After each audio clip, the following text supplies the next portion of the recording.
Bom dia, moçada! Tudo bem com vocês?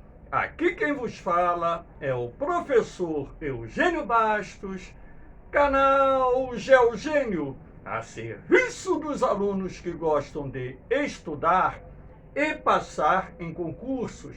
Moçada, vamos fortalecer o canal, se inscrevam no canal, dê aquele like, compartilhe o vídeo e ajude o professor Eugênio Bastos a democratizar o ensino da geografia. Moçada, no nosso encontro de hoje, iremos falar sobre agricultura nos desertos e também agricultura nas regiões semiáridas. Lembrando que os desertos ocupam milhões de hectares de terra em nosso planeta. E parte desses desertos, de certa forma, podem ser convertidas em áreas agrícolas. Nem todo deserto pode ser convertido em área agrícola, até mesmo porque existem desertos que possuem porções rochosas que não possibilitam a sua utilização para a agricultura. Agora, existem áreas desérticas cobertas por solo, areia, que podem ser transformadas em áreas agrícolas, permitindo assim que o homem possa incorporar milhões e milhões de hectares de terra à produção agropecuária e, sendo assim, não só atender a demanda interna dos países que possuem grandes extensões dos seus territórios em áreas desérticas, e até mesmo gerar um excedente exportável para outras nações do mundo. Espero que vocês gostem do nosso encontro. Havendo qualquer dúvida, faça sua pergunta lá na parte dos comentários, que eu terei a máxima satisfação de respondê-la. Vamos lá, moçada!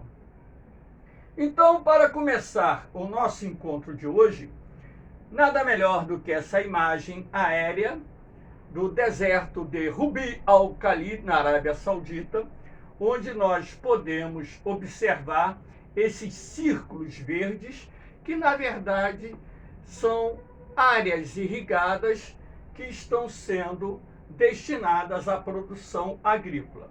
Essa imagem mais à distância e essa imagem mais próxima. Aqui você pode perceber nessa linha a existência do pivô, que é um sistema de irrigação que nesse caso vai girar em torno da área irrigada, possibilitando assim a produção agrícola no deserto.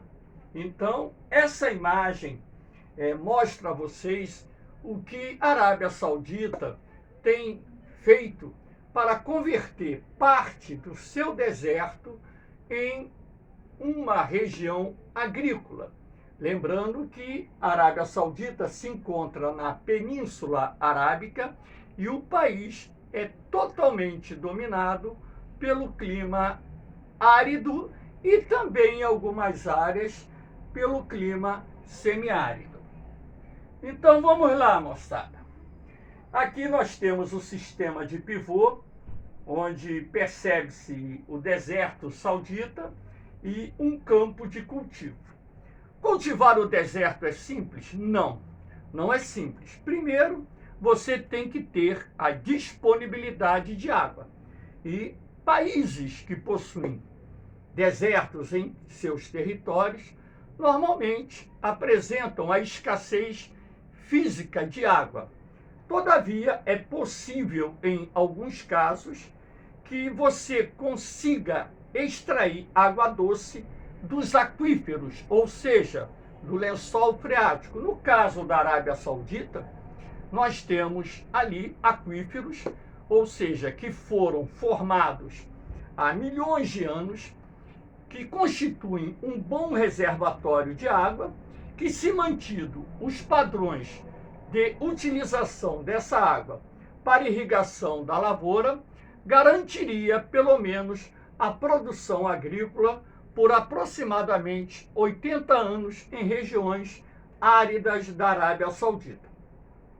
Todavia, também é possível você utilizar a água do mar através de processos de dessalinização.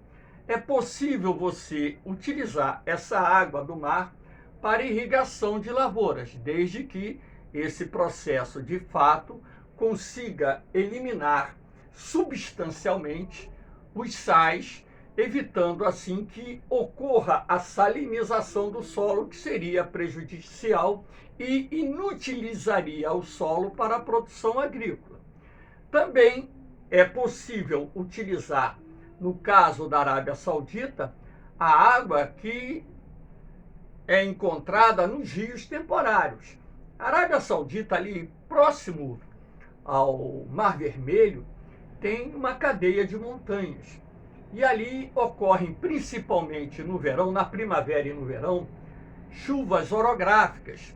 Então, formam-se rios temporários e, dependendo de como você faça, vamos dizer assim, o represamento da água, você poderá ter uma disponibilidade de água para irrigação, o que está sendo feito pelo governo da Arábia Saudita, que tem construído barragens para reter essa água dos fluxos temporários ou intermitentes dos rios que se formam, sobretudo, nas montanhas localizadas no oeste do país, próximas ao Mar Vermelho. E também você pode utilizar a água até mesmo das estações de tratamento de esgoto. É a água de reuso, ela pode ser aplicada em determinadas condições para irrigação da lavoura. Sendo assim, a Arábia Saudita conseguiu ampliar de forma substancial a produção agrícola no país, graças à incorporação de centenas de milhares de hectares de terras áridas ao processo de produção por irrigação. Aqui nós temos também a produção em estufas. As estufas, elas podem ser implantadas em qualquer condição climática, seja ela árida, semiárida, até mesmo tropical, temperada, enfim. Até mesmo em regiões frias você pode criar as estufas para a produção agrícola.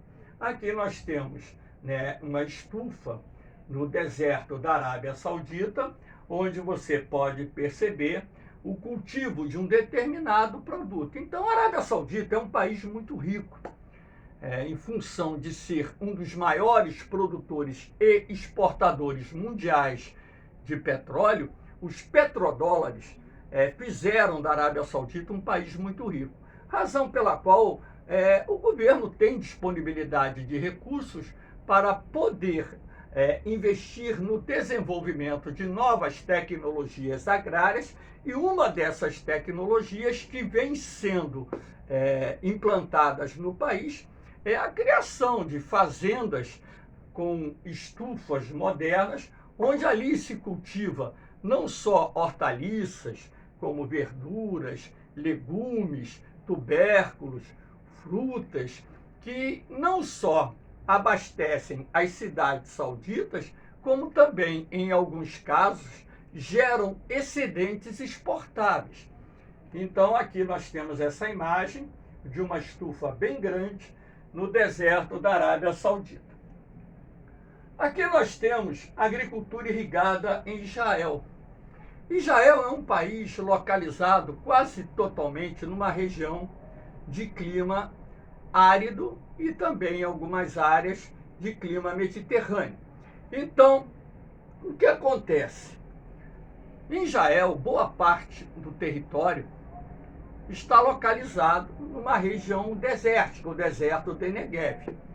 E após a criação do Estado de Israel, houve investimentos não só na irrigação da terra, como também no desenvolvimento de novas tecnologias agrárias que possibilitassem converter o deserto de Negev numa região agrícola próspera. E o que os judeus fizeram? Então aqui você tem um sistema agrícola por gotejamento, que é a técnica mais utilizada em Israel, uma vez que essa técnica racionaliza de forma eficiente o emprego da água na agricultura, lembrando que o setor agrário é aquele que mais consome água no mundo. Cerca de 70% da água utilizada pelo homem destina-se às atividades agrárias. Então, o sistema por gotejamento ele é extremamente racional porque esses tubos de PVC apresentam microfuros que depositam a água exatamente onde está o caule da planta, evitando assim o desperdício de um produto que é escasso no país. A água utilizada na irrigação das lavouras em Israel provém do Rio Jordão, provém dos lençóis subterrâneos, provém das estações de tratamento de esgoto, provém também da dessalinização da água do mar. Enfim, a água é um recurso extremamente precioso. Lá em Israel existem as cooperativas agrícolas, os kibbutzes, e os kibbutzins, que são extremamente produtivas, onde ali se cultiva frutas, grãos, legumes, verduras, tubérculos. Nessas fazendas que compõem as cooperativas agrícolas, nós temos pequenos tanques para engorda de peixe, a produção, a piscicultura é uma atividade também muito desenvolvida nessa área. Enfim, isso dá a Israel condições de produzir boa parte dos alimentos que atendem às demandas internas, gerando também excedentes que são exportados para outros países. Israel possui uma das agriculturas mais modernas do mundo, com tecnologias agrárias extremamente eficientes. Lá também eles cultivam em estufas, assim como na Arábia Saudita e outros países. Enfim, eu recomendo, inclusive, os alunos interessados a assistirem lá no YouTube, né, vídeos sobre agricultura israelense, que vocês vão ver as tecnologias avançadas que são aplicadas ou adotadas em Israel para a produção agrícola numa área que anteriormente era dominada pelo deserto de Negev. Olha aqui a cor do solo. Essa cor do solo aqui demonstra que eles empregam também compostos orgânicos para a recuperação do solo, que já uma vez que em muitos desertos os solos são impróprios para a produção agrícola, não só por causa da escassez da água, não, mas também por causa da concentração de sais e até mesmo, em alguns casos, por falta de nutrientes. Então, essa cobertura superficial com humus e a agregação da matéria orgânica no solo também possibilita a utilização dessa terra para a produção agropecuária. Aqui nós temos agricultura irrigada no vale e delta do Rio Nilo. Aqui é o delta do Rio Nilo, né?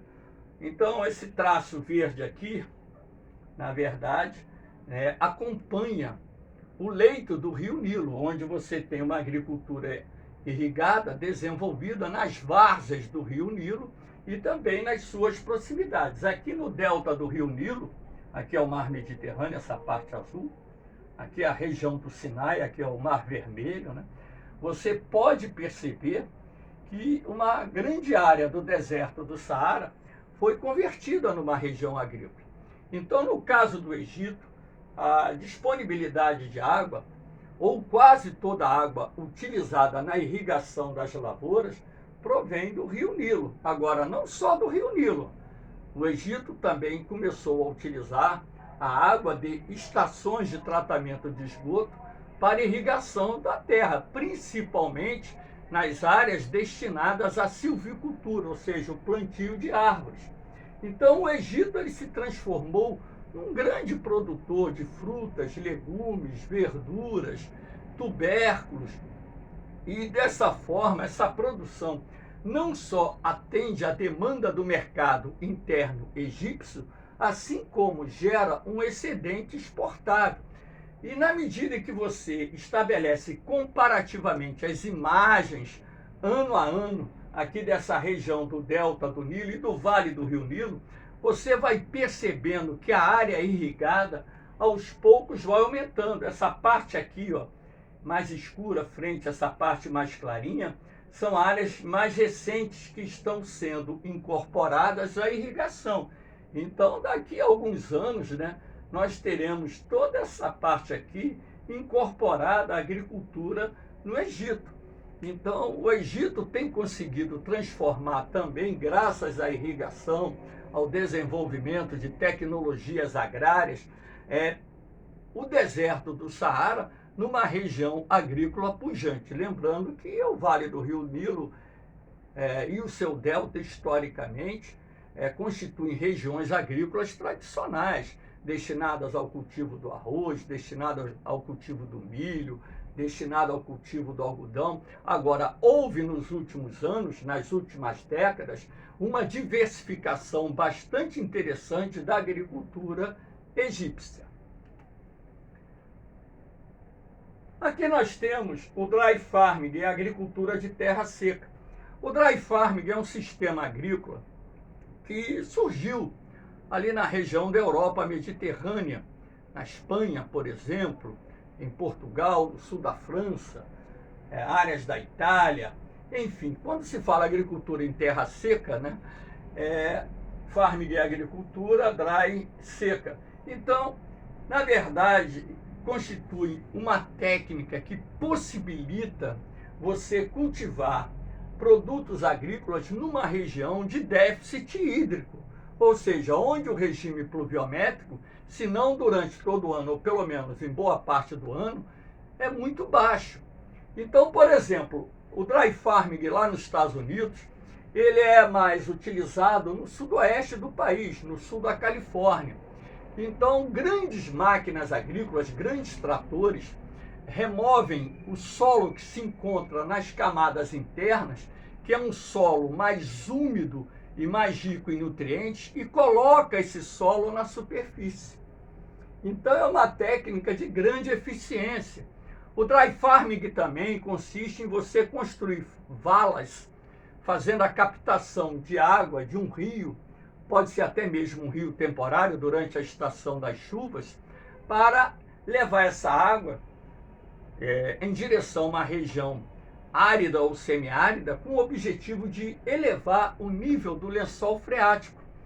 Isso faz com que a região tenha a condição de permanecer produzindo alimentos, mesmo durante longos períodos de estiagem. Essa imagem aqui é lá nos Estados Unidos, né, na região da Califórnia, onde você pode perceber o campo de cultivo numa região onde a incidência de chuvas é pequena ao longo do ano.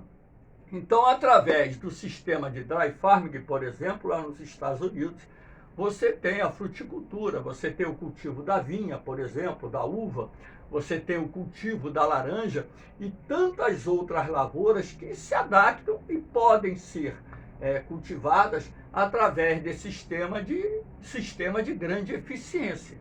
É um sistema antigo que foi aprimorado e que tornou, né, altamente produtivo em função das técnicas utilizadas, técnicas modernas que foram incorporadas ao sistema do dry farming. Uma técnica moderna, para que vocês tenham uma ideia, é a cobertura de argila. Isso serve para as regiões áridas e semiáridas. Os solos desérticos em determinadas áreas são muito arenosos. Então, a água da chuva, quando ali precipita, infiltra-se muito rapidamente no solo, e também a evaporação, a perda de água através do processo de evaporação é rápida. Então, através, né, da mistura de argila na areia, você consegue reter a água nas camadas internas do solo, reduzindo assim a necessidade de se empregar a irrigação superficial para continuar produzindo no deserto ou numa região semiárida. Olha o que eu disse, reduzindo a necessidade de irrigação, não eliminando por completo essa necessidade, ok? Aqui nós temos agricultura no Vale do Rio São Francisco, região de Petrolina, Pernambuco, Juazeiro, na Bahia. Essa região do Nordeste localizada no Vale do São Francisco, registra um índice pluviométrico médio em torno aí de 500 a mais ou menos 800 milímetros. Então, é uma região de regularidade pluviométrica, mas que conta com a presença do grande rio São Francisco, que pode ser visto aqui ao fundo, na parte superior. Então, essa água procedente do rio São Francisco já possibilitou a irrigação de milhares e milhares de hectares de terra, principalmente nos municípios de Petrolina e Juazeiro, transformando essa região do Nordeste brasileiro no nosso mais importante polo fruticultor, onde na atualidade são cultivadas mais de 70 tipos de frutas diferentes que não só abastecem o mercado interno, assim como são exportadas para vários países do mundo. Na região de Petrolina, por exemplo, a vinicultura, o cultivo da vinha, se desenvolveu muito a partir da década de 1990. E hoje, a região, o município em si, produz vinhos de excelente qualidade que são exportados, inclusive, para países do continente europeu. Sendo assim, através da irrigação, o que era considerado um dos municípios mais pobres do Brasil na década de 1970, quando eu era rapaz, hoje se transformou num dos municípios mais prósperos do país, inclusive utilizando-se o termo de Ribeirão Preto do Nordeste. Ribeirão Preto é uma cidade de São Paulo que cresceu muito e se desenvolveu muito graças à agricultura, à cafeicultura, cultivo de algodão, cana-de-açúcar e outros produtos que faziam e fazem parte da agricultura local. E aqui nessa região do Vale do São Francisco, o que mais se destaca é a fruticultura irrigada. Como eu disse a vocês, mais de 70 tipos de frutas diferentes são cultivadas nessa região. Essa região tem um solo de boa qualidade, é quente durante o dia, à noite é um pouquinho fria, então essa variação de temperatura, a fertilidade do solo, são elementos importantes para a agricultura, e a disponibilidade de água através da irrigação vem transformando vastas áreas do semiárido no Vale do São Francisco em importantes áreas produtoras, principalmente de frutas. E aqui nós temos uma técnica que foi desenvolvida por um engenheiro brasileiro, a técnica das barragens subterrâneas, que vem sendo disseminada no semiárido do Nordeste e também, acredito eu, que essa técnica já é utilizada em outros países do mundo. Então, as barragens subterrâneas constituem um sistema de contenção de água de baixo custo e alta eficiência. Então, como é que se constrói uma barragem subterrânea? Você abre uma vala no solo, através, logicamente, de uma máquina, de um trator, de uma escavadeira, uma retroescavadeira, você vai abrir uma vala até a rocha matriz. E se o leito do rio, ou seja, se a água do rio corre nessa direção aqui, o que você faz? Você coloca uma lona de polietileno de alta resistência na parede da vala. Essa lona é assentada lá no fundo da vala e recobre a parede uma parte da superfície do solo. Depois de feito isso, é só você cobrir, né, essa vala aqui com a terra, e aqui em cima você colocar pedras, fazendo um barramento também com pedras de água para conter um pouco essa água que escoa superficialmente no período de chuva, e também uma área, um sangradouro, para que o excesso de água possa sair da barragem quando ela estiver cheia, ou seja, quando essa barragem, a água aqui na superfície, estiver cobrindo o solo numa determinada altura. Então você tem um sangradouro para retirada do excesso de água. Então o que isso faz de bom? O que isso traz de bom? Isso vai reter a água no solo. Aqui a água aqui, ó. Então você vai conseguir elevar o nível do lençol freático. Então você vai ter a água bem próxima da superfície, dependendo do quantitativo da chuva, né? Essa água vai até chegar à superfície. Você vai construir o poço artesiano, de onde vai tirar água para abastecer a propriedade, né, as necessidades domésticas e também dar de beber aos animais que porventura você crie. E aqui você vai ter uma agricultura permanente ou uma agricultura temporária. Você pode conciliar lavouras permanentes e lavouras temporárias, e mesmo durante o período de seca, como você tem a disponibilidade de água que está armazenada no solo suficiente para manter a irrigação superficial da terra, você vai continuar produzindo e com isso tirando o sustento da sua família e também mantendo o homem no campo, evitando dessa forma o êxodo rural. Uma grande quantidade de barragens subterrâneas já foi construída aqui no Brasil. É preciso até que o governo federal também compre, né, essa ideia, porque normalmente quem vem financiando a construção de barragens subterrâneas são governos municipais e estaduais. O governo federal poderia alocar um pouco mais de recursos para estados e municípios poderem avançar com os projetos de implantação das barragens subterrâneas, que também iriam dar uma contribuição muito grande para a transformação do semiárido numa região agrícola produtiva, rica, não só fixando o homem no campo, como também gerando recursos que contribuam para o desenvolvimento do nosso país. Moçada, aqui eu estou deixando as informações sobre os meus grupos de apoio lá no Facebook. Aqui está o meu Instagram.